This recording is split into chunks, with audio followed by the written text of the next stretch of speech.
Hello friends, मैं मनोज आर्य आपके आर्य knowledge point YouTube channel के माध्यम से आपके बीच में अक्षांश और देशांतर रेखाओं के लिए एक वीडियो लेकर के आ गया हूँ। आप लोग पूरे डिटेल से इसे समझेंगे और वीडियो को लास्ट तक देखें और लाइक करें, सब्सक्राइब करें। करते हैं हम पहला अक्षांश रेखाएं,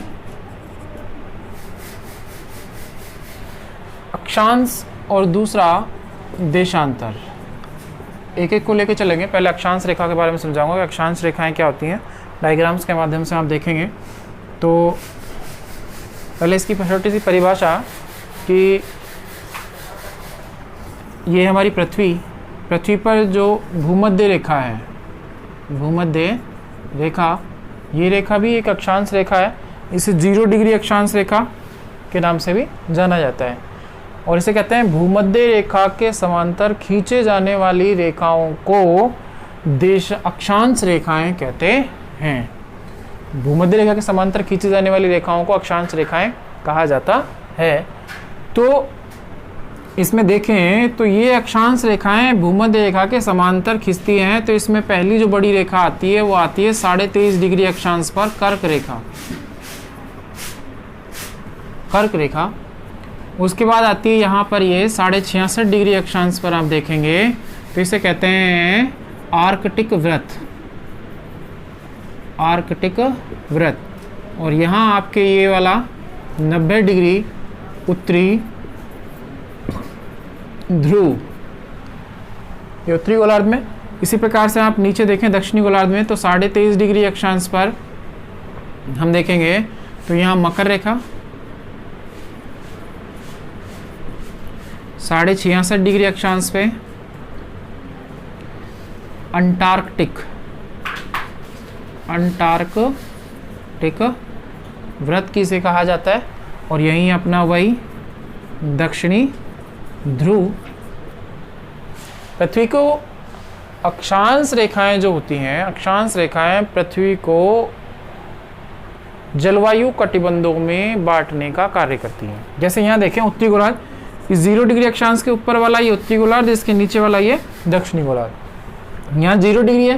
कुल अक्षांशों की बात करें तो कुल अक्षांश जो होते हैं वो 90 + 90 + 1 181। कई बार क्या होता है कि हम 180 समझ लेते हैं लेकिन उसमें 90 ऊपर हैं और 90 नीचे हैं और प्लस ये 1 है तो 181 टोटल संख्या हो जाती है इनकी। जलवायु कटिबंधों का निर्धारण करने के लिए अक्षांशों का प्रयोग किया जाता है। इसमें हम देखें यहाँ उष्ण कटिबंध, इसे कहेंगे उष्ण कटिबंध, इसे कहेंगे शीतोष्ण कटिबंध, यहाँ शीत कटिबंध और ये अति शीत जलवायु प्रदेश कहलाते हैं। जो प्रक्रिया ऊपर की तरफ है वही नीचे की तरफ भी होगी। हम यहाँ देखें अक्षांशों के बीच की दूरी होती है वो 111 किलोमीटर, 111 किलोमीटर। 1 डिग्री अक्षांश से 2 डिग्री अक्षांश के बीच की दूरी जो होगी वो 111 किलोमीटर होती है। यानी कि 1 डिग्री से 2 डिग्री, 2 से 3 जाएंगे तो इनके बीच की जो दूरी होती है वो 111 किलोमीटर इनके बीच की चलती है। तो अक्षांश रेखाएं, भूमध्य रेखा के समांतर खींची जाने वाली रेखाओं को अक्षांश रेखाएं, मैंने आपको बताया कर्क रेखा, आर्कटिक वृत्त और ऊपर 90 और 90 + 1 181 होती हैं। आपके देखें जलवायु का वर्गीकरण बांटने के लिए इसका प्रयोग किया जाता है। आगे हम देखते हैं तो अगला मैं बड़ा शॉर्ट में लेता हूँ। तो देशांतर रेखाएं, देशांतर रेखाओं को मैं यहाँ इसमें ज़्यादा कुछ खास नहीं है। देशांतर रेखाओं का प्रयोग होता है सबसे पहले समय निर्धारण के लिए। किसके लिए? समय निर्धारण के लिए। देशांतर रेखा का समय निर्धारण के लिए एक गोला यहाँ हम लें तो इसमें आप देखेंगे ये 0 डिग्री, 0 डिग्री देशांतर रेखा कह लो इसे, 0 डिग्री देशांतर रेखा कह लो इसे, या इसे 0 डिग्री ग्रीनविच रेखा कहा जाता है। क्या कहा जाता है? ग्रीनविच रेखा। और इस ग्रीनविच रेखा में अब जो रेखाएं हैं यहाँ देखेंगे आप, ये इस प्रकार से खींचेंगी इसमें सारी। सबसे पहले इसकी डेफिनेशन की बात करें तो ध्रुवों से ध्रुवों को मिलाने वाली रेखाओं को देशांतर रेखा कहते हैं। इन रेखाओं का जो उपयोग होता है वो होता है पृथ्वी में समय कटिबंधों का निर्धारण करने के लिए, समय जोन जिन्हें हम कहें, टाइमिंग जोन्स में डिवाइड करने के लिए इनका प्रयोग होता है। यहाँ इस प्रकार से ये एक ध्रुव से उत्तरी ध्रुव से दक्षिणी ध्रुव, यानी कि ध्रुवों से ध्रुवों को मिलाती हैं। ये इस प्रकार से इसकी आकृति बनती है। और आगे हम इसमें देखें तो अब इनके बीच की दूरी की बात होगी। यहाँ ये इक्वेटर रेखा, इनके बीच की दूरी जैसे जैसे हम पूर्व और पश्चिम की ओर बात करें तो बराबर होगी। इक्वेटर, उसके बाद कैप्रिकॉन, कैंसर, कैप्रिकॉन यानी कि कर्क रेखा, मकर रेखा, और जैसे जैसे आप ध्रुवों की ओर जाएंगे वैसे वैसे इनके बीच की दूरी यहाँ 111 पॉइंट कुछ होगी किलोमीटर, और धीरे धीरे जाते जाते ध्रुवों पर ये दूरी इनकी शून्य हो जाती है, सभी रेखाएं आपस में आके मिल जाती हैं। ठीक है, उपयोग इसका समय निर्धारण के लिए। ठीक है, और जब ये अक्षांश और देशांतर रेखाएं काट करके एक जाल बनाती हैं, उस जाल को कहते हैं ग्रिड।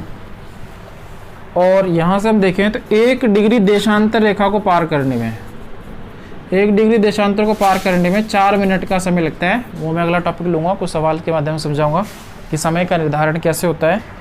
और भारत की मानक समय रेखा की बात करें तो भारत का मानक समय रेखा जो यहाँ है वो मानक देशांतर रेखा जिसे हम कहें, मानक समय रेखा हम कहें, तो भारत के समय की गणना 82.5 डिग्री पूर्वी देशांतर, 82.5 डिग्री पूर्वी देशांतर और अक्षांश देशांतर रेखाओं के जाल से जो पृथ्वी पर जो जाल बनता है उसे कहते हैं हम ग्रिड। यहाँ भी आप इस मानचित्र में देख सकते हैं, ये रेखाएं जा रही हैं, ये अक्षांश रेखा है, ऊपर से जो ये रेखाएं खड़ी रेखाएं काट रही हैं ये देशांतर रेखा है। 72 से 76 इसमें 3-3 डिग्री का अंतराल लेकर के ये बॉक्स बनाए गए हैं, 1-1 डिग्री के अंतराल पर ये बॉक्स होते हैं। इसमें कुल देशांतर रेखाओं की बात करें तो कितनी होती हैं? इस 0 डिग्री देशांतर रेखा 180, इसके इधर 180 और इसके इधर 180। इसमें वो कंडीशन नहीं है कि जैसे भूमध्य रेखा को जोड़ करके 181 होता था, यहाँ 180 और 180 जोड़ के टोटल 360 होंगी। तो अक्षांश रेखाओं की संख्या पूछे तो कोई तो 181 होगी, और देशांतर रेखाओं की संख्या पूछे तो ये 360 होगी।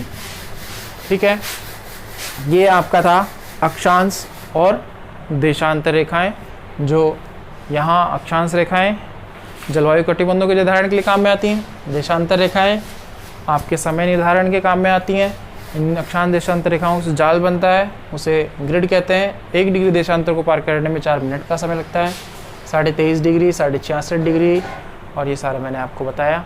आज के लिए इतना ही, धन्यवाद।